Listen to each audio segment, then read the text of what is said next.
Urdu lovers کی خدمت میں میرا آداب۔ زیر مطالعہ ناول ہے نیمرا احمد کا پارس باب اول۔ کانفرنس روم میں گفتگو کی بھن بھناہٹ سی تھی۔ لمبی میز کے گرد براجمان افراد میں سے کچھ آپس میں معمول کی بات چیت کر رہے تھے، باقی اپنے کاغذات اور فائلز کی ورق گردانی میں مصروف تھے۔ یہ کسی اہم میٹنگ کے آغاز سے قبل کا ایک منظر تھا۔ کانفرنس ٹیبل کی سربراہی کرسی خالی تھی۔ کرسی کے دائیں طرف بیٹھے صاحب گاہے بگاہے کبھی کرسی اور کبھی گھڑی پر نگاہ ڈال لیتے۔ انتظار در انتظار۔ اس کمرے کی سڑک کو رخ کرتی دیوار شیشے کی بنی ہوئی تھی۔ اس کے پار نظر آتا منظر بہت حسین اور پرفسون تھا۔ نیلا آسمان، کپاس کے لچھوں جیسے بادل جو سرسبز پہاڑیوں نے اپنے سروں پر تاج کی صورت پہن رکھے تھے، گہری کھائیاں اور ناگن کی سی بل کھاتی سرمئی سڑک، کہیں چہل قدمی کرتے سیاح، کہیں کا دکا گاڑیاں۔ وہ صبح اپنی تمام تر خوبصورتی اور رعنائی کے ساتھ بہت ٹھنڈی سی اتر رہی تھی۔ یہ مری سے قدرے دور ایک الگ تھلگ سی وادی کا منظر تھا۔ یہ سارا علاقہ شہر کے رش، دھوئیں اور شور سے محفوظ کسی پوشیدہ جنت کی مانند تھا، اور اپنے شیشے سے اس کا حسن اجاگر کرتا ہوا یہ کانفرنس روم اس علاقے کے سب سے بڑے واحد 6 اسٹار ہوٹل کا تھا۔ یہ جس بلاک کی سب سے اوپری منزل میں واقع تھا، وہ ہوٹل کے رہائشی بلاک سے ہٹ کر تھا اور مینجمنٹ کے زیر استعمال ہی رہتا تھا۔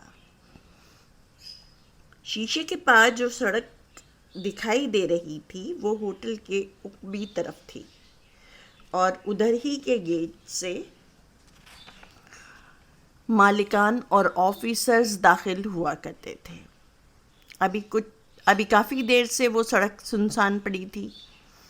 سربراہی کرسی کے ساتھ بیٹھے صاحب نے گھڑی اور خالی کرسی کو بار بار دیکھ کر اکتانے کے بعد یوں ہی گردن موڑ کر نیچے دیکھا تو اسی پل داخلی گیٹ سے ایک سیاہ چمکتی کار اندر داخل ہوئی۔ وہ صاحب الرٹ سے واپس سیدھے ہوئے، ایک نظر اپنے ارد گرد بے پرواہی سے بیٹھے عملے پر ڈالی، پھر ٹائی کی نوٹ درست کرتے ہوئے خاموشی سے اپنی فائل کھول لی۔ وہ سیاہ کار گیٹ کے اندر آ رکی۔ شوفر نے جھٹ نکل کر پچھلا دروازہ کھولا۔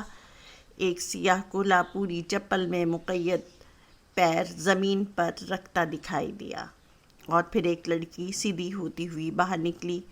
اوپر سے اس کے چہرے کے خد و خال ٹھیک سے نظر نہیں آ رہے تھے۔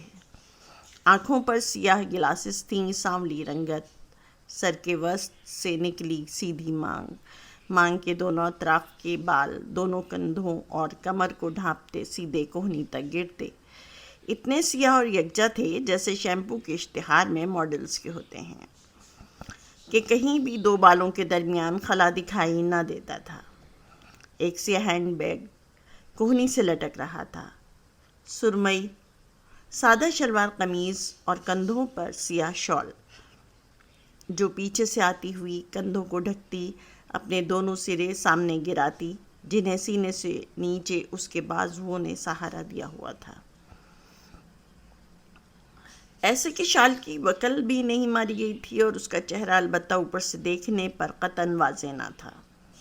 وہ سر جھکائے اندر چلی گئی اور شیشے کی دیوار سے نظر آتے منظر سے غائب ہو گئی۔ ذرا دیر گزری اور کانفرنس روم کے گلاس ڈور کے پاس جو شیشے کی دیوار کے مقابل تھے، وہی لڑکی آتی دکھائی دی۔ کسی ایک کی نظر اس پہ پڑی، سرگوشی ہوئی، ایک سے دوسرے تک نگاہیں اوپر اٹھیں۔ پورے کانفرنس روم میں ہلچل سی مچ گئی۔ فوراً کمریں سیدھی ہوئیں، فائل ٹھیک کیں، لیپ ٹاپس کھل گئے، دروازہ کھلنے کی آہٹ ہوئی، اور انتظار ختم۔ وہ اندر آ رہی تھی۔ گلاسز جو خوبصورت سی چین سے متصل تھے گریبان پر لٹکے ہوئے تھے، اور دروازے سے سربراہی کرسی پر بیٹھنے تک اس کا چہرہ سب کی نگاہوں کا مرکز رہا۔ بیضوی چہرہ، سانولی رنگت، پرکشش نقش، سیاہ زلفیں، 24-25 سال کی عمر. وہ سربراہی کرسی پر آ بیٹھی اور بیگ میز کے ایک طرف رکھ دیا. یوں کرتے ہوئے اس کے کانوں میں پڑی چوڑی کے سائز کی سلور بالیاں واضح ہوئیں جو اس کے چہرے کو عجیب جاذبیت بخشتی تھیں. بیگ رکھ کر اس نے سر اٹھا کر سب کو دیکھا. تب اس کی آنکھیں دکھائی دیں، لامبی سیاہ آنکھیں جن میں باہر آسمان کی سی شفافیت تھی، بادلوں کا سا مبہم سحر تھا اور پہاڑوں کی کھائی جتنی گہرائی تھی. اور ان آنکھوں میں کچھ اور بھی تھا، شاید عجب خالی پن، ویرانی، امید اور خوشی کا یکسر ناپید ہونا. گڈ مارننگ ایوری ون، اس نے بنا کسی مسکراہٹ کے سب کو مخاطب کیا. جواب میں ہلکی سی بھن بھناہٹ ہوئی. سر اس بات میں ہلے. تنویر صاحب، جیسا کہ آپ نے کہا تھا آپ کو آج آڈٹ کے متعلق بریف کرنا تھا. وہ دائیں ہاتھ بیٹھے صاحب کی جانب متوجہ ہوئی. کیا آپ تیار ہیں؟ ہم شروع کریں؟ یس میم. وہ صاحب سر ہلا کے کھڑے ہوئے. ان کے میم کہنے کے انداز میں لاشعوری سی بے آرامی تھی، وہی جو اس کے گڈ مارننگ کے جواب میں وہاں موجود ہر شخص کے انداز میں تھی. عزت بھی تھی، احترام بھی تھا، تابعداری کا عہد بھی اور تعاون کی یقین دہانی بھی، مگر ایک ذرا سی بے آرامی، جیسے ابھی تک یقین نہ آیا ہو کہ وہ اس کی عزت، احترام، تابعداری اور تعاون پہ راضی ہو گئے ہوں. مگر یہ زندگی کے بہت سے دوسرے جذبوں کی طرح محض ایک ان کہا سا تاثر ہی تھا. پانی کے بلبلے کی طرح ذرا سی دیر کو فضا میں اڑا، مگر اپنی شفافیت کے باعث محسوس ہوئے بنا ہوا میں تحلیل ہو گیا. بات ہی ختم. تنویر صاحب نے کونے کی کرسی پہ بیٹھی سیکرٹری کو اشارہ کیا، جس نے فوراً سر ہلاتے ہوئے لیپ ٹاپ پر چند بٹن دبائے. پروجیکٹر پر پریزنٹیشن چلنے لگی. میٹنگ کا آغاز ہو چکا تھا. تنویر صاحب ہاتھ ہلاتے ہوئے بریفنگ دے رہے تھے، اپنے تجربے، علم اور رائے کو باہم یکساں کر کے بیان کر رہے تھے. وہ انہی کو دیکھتی اور توجہ سے سن رہی تھی، اور اس وقت اس کی توجہ ہرگز بھی شیشے کے دروازے کے پار راہداری کی طرف نہیں تھی. راہداری میں اس پل کوئی آتا دکھائی دے رہا تھا. وہ گرے 2 پیس سوٹ میں ملبوس، لمبا چوڑا، خوش شکل سا 28-29 برس کا مرد تھا، جس نے ہاتھ میں ایک فائل فولڈر پکڑ رکھا تھا. وہ کانفرنس روم سے ذرا دور سیکرٹری کی ٹیبل کے ساتھ رکا، پھر متلاشی نگاہوں سے ادھر ادھر دیکھا. چند لمحے کچھ سوچتا رہا اور ایسا کرتے ہوئے اس کی پرکشش آنکھیں سکڑ گئیں. پھر کسی نہج پر پہنچ کر اس نے اسی ٹیبل کی کرسی کھینچی. اس کے انداز میں اعتماد اور آنکھوں میں عجیب سا عزم تھا. بیٹھتے ساتھ ہی اس نے پہلے سامنے بنے ایک آفس کے گلاس وال کے پار دیکھا. اندر کوئی نظر نہ آیا. پھر گردن موڑ کر کانفرنس روم کو دیکھا اور سربراہی کرسی پر بیٹھی لڑکی پر نظر پڑتے ہی اس کا سارا وجود رک گیا. پارس. وہ جس جگہ بیٹھا تھا یہاں سے شیشے کی دیوار کے پار جاری کانفرنس صاف دکھائی دیتی، البتہ ساؤنڈ پروف گلاس کی وجہ سے آواز نہیں پہنچتی تھی. سربراہی کرسی پہ براجمان لڑکی کا ادھر سے نیم رخ نظر آ رہا تھا. دائیں آنکھ، دایاں گال، دائیں کان میں پڑی بالی، دائیں طرف کے بال. وہ تنویر صاحب کی طرف پوری یکسوئی سے متوجہ تھی. پارس، وہ بے اختیار بڑبڑایا. پھر چونک کے ادھر ادھر دیکھا جیسے کسی کے سن لینے سے ڈرتا ہو، مگر وہ اکیلا تھا. اس کے چہرے پر سکون واپس آ گیا. اس نے اس دفعہ قدر اعتماد کے ساتھ دوبارہ نگاہوں کا رخ اس لڑکی کی جانب کیا. منظر ویسا ہی تھا، مگر پھر دیکھتے ہی دیکھتے شیشے کے دروازے پر کسی ٹی وی اسکرین کی طرح ایک اور منظر چلنے لگا. 8 ماہ قبل کا منظر.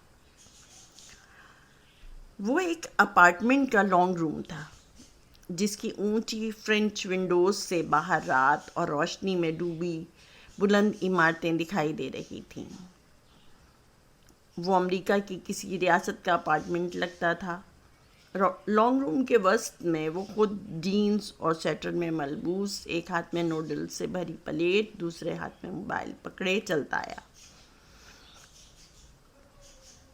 صوفے پر بیٹھتے ہوئے فون میں بولا، خیریت بھائی جی، ایسی کیا بات ہے جسے بتانے کے لیے آپ نے اتنی لمبی تمہید باندھی ہے؟ بولتے ہوئے اس کے چہرے پر تجسس بھرا اچنبھا تھا۔ جواب میں موبائل کے اسپیکر سے آواز گونجی، بھاری مردانہ آواز۔ نہ معلوم تمہیں سن کے کیسا لگے فیضی، آپ بتائیں تو صحیح۔ موبائل میں اس پر رکھ کر اب وہ کانٹے میں نوڈلز لپیٹ رہا تھا۔ میں نے شادی کر لی ہے۔ نوڈلز لپیٹتا اس کا ہاتھ ٹھہر گیا، اس نے سر اٹھایا، چہرے کے تاثرات بلینک ہو گئے، جیسے سمجھ میں نہ آیا ہو۔ پہلے حیرت، پھر خاموشی اور پھر ہچکچاہٹ۔ جی ویل، مبارک ہو، مگر اتنے اچانک میں آ جاتا پہلی فلائٹ سے۔ اب کہ اس کی آنکھوں میں گلا اترا۔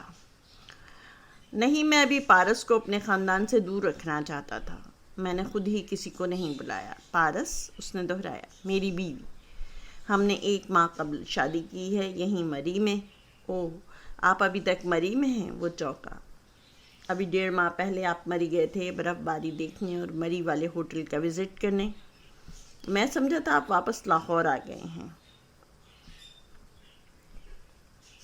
نہیں فیضان، میں واپس نہیں آیا، مجھے یہاں کی آب و ہوا راس آ گئی ہے۔ اس نے نوڈلز کی پلیٹ رکھ دی۔ چہرے کے تاثرات عجیب سے تھے، جیسے پریشان ہو، خفا ہو، مگر ظاہر نہ کرنے کی کوشش کر رہا ہو۔ جیسا کہ میں نے بتایا فیضی، میں پارس کو اپنے خاندان سے دور رکھنا چاہتا تھا، اس لیے میں نے تمہیں نہیں بتایا۔ مگر کیوں بھائی جی؟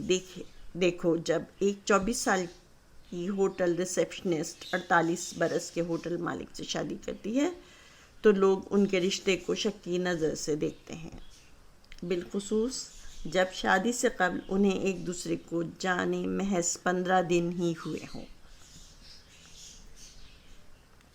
وہ لہجہ بھر کو رکے۔ میں اس پر شک نہیں کرتا، مگر خاندان والے، تم سویرا بہن، تم لوگ اس کو اتنی جلدی قبول نہیں کرو گے، اس لیے میں پہلے اس رشتے کو وقت دینا چاہتا ہوں۔ اس کے بعد اپنے خاندان کو پارس سے اور پارس کو اپنے خاندان والوں سے متعارف کروا دوں گا۔ تب تک وہ مری والے گھر میں ہی رہے گی۔ کیا تم میری بات سمجھ رہے ہو؟ وہ خاموشی سے لب کاٹتا رہا۔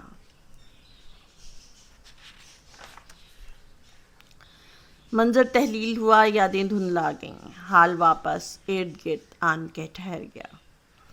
شیشے کے دروازے کے پار کانفرنس روم میں میٹنگ ہنوز جاری تھی۔ سیاہ بالوں والی لڑکی اسی طرح بیٹھی تنویر صاحب کو سن رہی تھی۔ اس نے سر جھٹک کے رخ پھیرا۔ سامنے سیکرٹری کی نشست خالی تھی، جس پر کمر کے آرام کے لیے نیلی گدی رکھی تھی۔ وہ گدی کے نیلے فیبرک کو دیکھنے لگا۔ چند لمحے ہی گزرے تھے کہ حال سے پھر ماضی میں گم ہونے لگا۔ گدی کا نیلا کپڑا نیل گوں آسمان میں تبدیل ہوتا گیا۔ شام کا آسمان، لمبی سڑک، کنارے پر گھنے اونچے درخت۔ وہ دور سے بھاگتا آ رہا تھا، ٹریک سوٹ میں ملبوس، پسینے میں تر، کانوں میں ہینڈ فری لگائے، چہرے پہ دبا دبا غصہ تھا۔ وہ جیسے خفگی سے فون میں کچھ بول رہا تھا، بولتے بولتے اب اس کی رفتار آہستہ ہو گئی تھی۔ جب وہ مزید قریب آیا تو تیز سانسوں کے درمیان الفاظ واضح ہوئے۔ بھائی جی، آپ کیا کہہ رہے ہیں؟ ابھی آپ کی شادی کو 1.5 ماہ ہوا ہے، آپ نے مری والا ہوٹل اس کے نام کر دیا۔ ان کے نام فیضی، انہوں نے سختی سے ٹوکا۔ اس کے چہرے پہ برہمی در آئی، بہرحال وہ بولا، سوری، مگر ان کے نام اتنی جلدی کیوں پورا ہوٹل لگا دیا؟ آپ تو کہہ رہے تھے اس رشتے کو وقت دیں گے۔ وہ میں دے رہا ہوں، مگر مری والا ہوٹل اس کے حق مہر میں لکھوایا گیا تھا فیضی۔ واٹ؟ وہ اپنے قدموں پہ رک گیا، چہرے پہ بے یقینی در آئی۔ انہوں نے حق مہر میں آپ کا اربوں کی مالیت کا 6 اسٹار ہوٹل مانگ لیا؟ اس نے نہیں مانگا، اس کی والدہ نے کہا تھا، اور دیکھا جائے تو مطالبہ حق بجانب تھا۔ میں پورے ملک میں آدھا درجن ہوٹلز کا مالک ہوں، ان میں سے ایک ہوٹل اگر وہ اس کی سیکیورٹی کے تحت مانگتی ہیں تو کیا یہ امیر بڈھا چھٹیاں ختم ہوتے ہی ان کی بیٹی کو چھوڑ کر یعنی اس کی زندگی برباد کر کے کہیں اور نہیں چلا جائے تو وہ غلط نہیں ہے۔ مری والا ہوٹل آپ کے باقی تمام ہوٹلز کی کل مالیت سے بھی مہنگا ہے بھائی جی، آپ غلطی کر رہے ہیں مگر آپ کو احساس نہیں۔ اس کو جج مت کرو، وہ بہت اچھی لڑکی ہے۔ کانوں میں لگے ہینڈ فری سے گونجتی ان کی آواز تھکی تھکی سی تھی۔ کیا کہہ سکتا ہوں، اس نے آستین سے نم پیشانی رگڑی، فون بند کر دیا، پھر چند لمحے دبے دبے غصے سے فون کو دیکھتا رہا، پھر فون بک سے ایک نمبر نکالا، سویرا آپا آسٹریلیا، ڈائل کر کے فون کان سے لگایا اور پھر سے چلنے لگا۔ سویرا آپا، کیا آپ یقین کریں گی رضوان بھائی نے کیا کیا؟ وہ جھنجھلایا ہوا کہہ رہا تھا، انہوں نے مری والا ہوٹل اپنی بیوی کے نام کر دیا۔ بھائی بہت سادہ ہیں، اس دفعہ تو حد ہی کر دی، مگر میں جلد پاکستان جاؤں گا اور دیکھ لوں گا اس عورت کو۔ وہ بات کرتے ہوئے اب دور جا رہا تھا، آواز مدھم ہوتی گئی، نیلا آسمان نیلی گدی میں غائب ہو گیا۔ دروازہ کھلنے کی بار بار آتی آواز، وہ چونک کر حال میں پلٹا، میٹنگ برخاست ہو چکی تھی، تمام افراد یک کے بعد دیگرے باہر نکل رہے تھے۔ وہ البتہ ویسے ہی ساکت انداز میں اندر بیٹھی تھی جیسے کوئی مجسمہ ہو۔ وہ وہیں بیٹھا پارس کو دیکھتا رہا، کچھ تھا اس عورت میں۔ سحر طلسم، بار بار نگاہ اس کی طرف اٹھتی تھی، اس کی نگاہیں بھی بار بار اٹھیں اور پھر پارس کی بالی سے الجھ گئیں۔ سلور بالی کے گول دائرے کے اندر یادوں کا رنگ پھر سے بھرنے لگا۔ اس کے اپارٹمنٹ کا بیڈ روم، بیڈ پہ کھلا بیگ اس کے ساتھ کپڑے تہہ کر کے اندر رکھ رہا تھا۔ دفتن سائڈ ٹیبل پر دھرے فون کی اسکرین جلنے بجھنے لگی۔ بھائی جی، اس کے چہرے پہ ہی جان نمودار ہوا۔ قدرے متذبذب انداز میں فیضان نے فوراً فون اٹھا لیا۔ جی بھائی جی۔ وہ فون کان سے لگائے ان کی باتوں کے جوابات دینے لگا۔ بس ٹھیک ہوں، آپ کیسے ہیں؟ نہیں کچھ خاص نہیں، روٹین جاب بس، اور کچھ نہیں۔ نہیں، پاکستان آنے کا تو ابھی کوئی پروگرام نہیں۔ الفاظ ذرا اٹکے، نگاہ ترچھی کر کے سائڈ ٹیبل پر ڈالی پاسپورٹ، کل کی تاریخ کا پاکستان کا ٹکٹ۔ اس نے نگاہ چرا لی۔ جی، میں نے سویرا آپا کو پچھلے ہفتے کہا تھا کہ میں آؤں گا، مگر ابھی ارادہ بدل گیا ہے۔ کمرہ مدھم ہو کر ہوا میں بہتا گیا۔ سلور بالی کے درمیان بھرے رنگ پارس کے بالوں میں مل کر سیاہ ہو گئے۔ وہ پھر سے چونکا، وہ باہر آ رہی تھی۔ فیضان تیزی سے سیدھا ہوا، پھر اسے آتے دیکھ کر اپنے پتھریلے تاثرات میں زبردستی بشاشت پیدا کی۔ مسز پارس، وہ اپنے آفس کی سمت جا رہی تھی، آواز پہ پلٹی، اس کی آنکھوں میں اجنبیت اور استفسار در آیا۔ جی؟ میں؟ آپ نے مجھے پہچانا نہیں؟ سوال کرتے ہوئے فیضان کا سارا جسم تن گیا، خوفزدہ، پریشان، مضطرب۔ وہ دونوں آمنے سامنے کھڑے تھے، فیضان جواب کی تلاش میں اس کی آنکھوں میں دیکھ رہا تھا۔ ان میں دیکھتے ہوئے بھی سارے وجود پہ سحر چھانے لگتا تھا۔ سوری، کیا ہم مل چکے ہیں؟ پارس کی سی آنکھوں میں اچنبھا ابھرا، انجان پن اور معذرت سے سر نفی میں ہلایا۔ میں فائز ہوں، اس نے دانستہ وقفہ دیا۔ سوری، آپ کس سلسلے میں آئے ہیں؟ فیضان کے تنے تاثرات ریلیکس ہوئے، اطمینان، سکون۔ آپ نے فائنینشل ایڈوائزر کے لیے ایڈ دیا تھا، اسی سلسلے میں غالباً آپ کی سیکرٹری سے بات ہوئی تھی، مجھے گمان گزرا کہ وہ آپ تھیں، میں معذرت خواہ ہوں۔ اٹس اوکے، انٹرویو ٹائم 10 بجے کا ہے، آپ جلدی آ گئے، اس نے سنجیدگی سے کہتے ہوئے وال کلاک پہ نظر ڈالی۔ ابھی 9:15 ہوئے ہیں۔ شاید مجھے اس جاب کی باقی تمام امیدواروں سے زیادہ جلدی اور ضرورت ہے۔ وہ چند لمحے خاموشی سے اسے دیکھتی رہی۔ اندر آ جائیے، وہ مڑ کر اپنے آفس میں چلی گئی۔ ایک فاتحانہ مسکراہٹ اس کے لبوں پر در آئی، وہ اس کے پیچھے آ گیا۔ جب پارس اپنی گھومنے والی کرسی پہ بیٹھی تو وہ بھی سامنے بیٹھا، اور تب اس نے دیکھا کہ پارس کے بائیں ہاتھ پر میز پہ رکھے ایک فریم میں ایک ادھیڑ عمر آدمی کی تصویر لگی تھی۔ کھچڑی بال، معمولی صورت، سیاہ سفید مونچھیں، مہربان مسکراہٹ۔ فائز کے چہرے پہ تکلیف سی ابھری، مگر اگلے ہی پل اس کی جگہ مصنوعی مسکراہٹ نے لے لی۔ آپ کے گریٹ نیشنلز تو متاثر کن ہیں، وہ اب اس کی فائل سے صفحے پلٹتی کہہ رہی تھی۔ فائز اب کے قدرتی پن سے مسکرایا۔ لمحے بھر کو اس کے ذہن کے پردوں پر ایک اور منظر ابھرا۔ وہ درمیانی عمر کا ایک آدمی اس نیم تاریک کاؤنٹر کے پیچھے بیٹھا اس کاغذ کو پڑھ رہا تھا۔ اس کے سامنے کاؤنٹر کے اس طرف فائز کسی اونچے اسٹول پہ بیٹھا تھا۔ مجھے یہ کاغذات جلد از جلد چاہیے، ڈگریاں، سرٹیفکیٹ اور سب۔ آدمی نے فہرست پڑھتے ہوئے اس بات میں سر ہلایا، ہو جائے گا مگر پیسے لگیں گے۔ پیسوں کی فکر مت کرو، بس کام پکا ہونا چاہیے، اتنا پکا کہ تم ان پر الیکشن بھی لڑ سکو گے۔ وہ چہرہ اٹھا کے بھونڈے سے انداز میں ہنسا، مگر فیضان حیات سنجیدہ رہا۔ آدمی کی مسکراہٹ غائب ہو گئی۔ کس نام سے بنوانا ہے؟ غور سے پڑھو، اوپر لکھا ہے فائز حسن۔ فائز؟ اس نے دہرایا۔ فیضان سے فیض، اور وہاں گورے فیض کو فائز بنا دیتے ہیں، وہ وضاحت دے رہا تھا۔ منظر تحلیل ہو کر فضا میں بکھر گیا۔ پارس اب اس کی فائل بند کر رہی تھی۔ اس نے خود کو کمپوز کر لیا۔ تو فائز صاحب، آپ آسٹریلیا سے ادھر کیوں آئے؟ اس نے دونوں ہاتھ ایک دوسرے میں پھنسائے، سنجیدگی سے فائز کو دیکھتے ہوئے سوال کیا۔ میم، میرے فادر کی کچھ عرصے پہلے ڈیتھ ہو گئی۔ میں سب سے بڑا ہوں، 4 چھوٹی بہنیں ہیں، ان کی پڑھائی، جہیز، شادی سب مجھے ہی کرنا ہے۔ آسٹریلیا میں رہ کے میں زیادہ کما سکتا تھا، مگر امی اور بہن مجھ سے دور نہیں رہنا چاہتی۔ ان کا کہنا ہے کہ بھلے کوئی کم آمدنی والی جاب ہی کر لوں مگر یہیں رہوں، اس لیے میں واپس آ گیا۔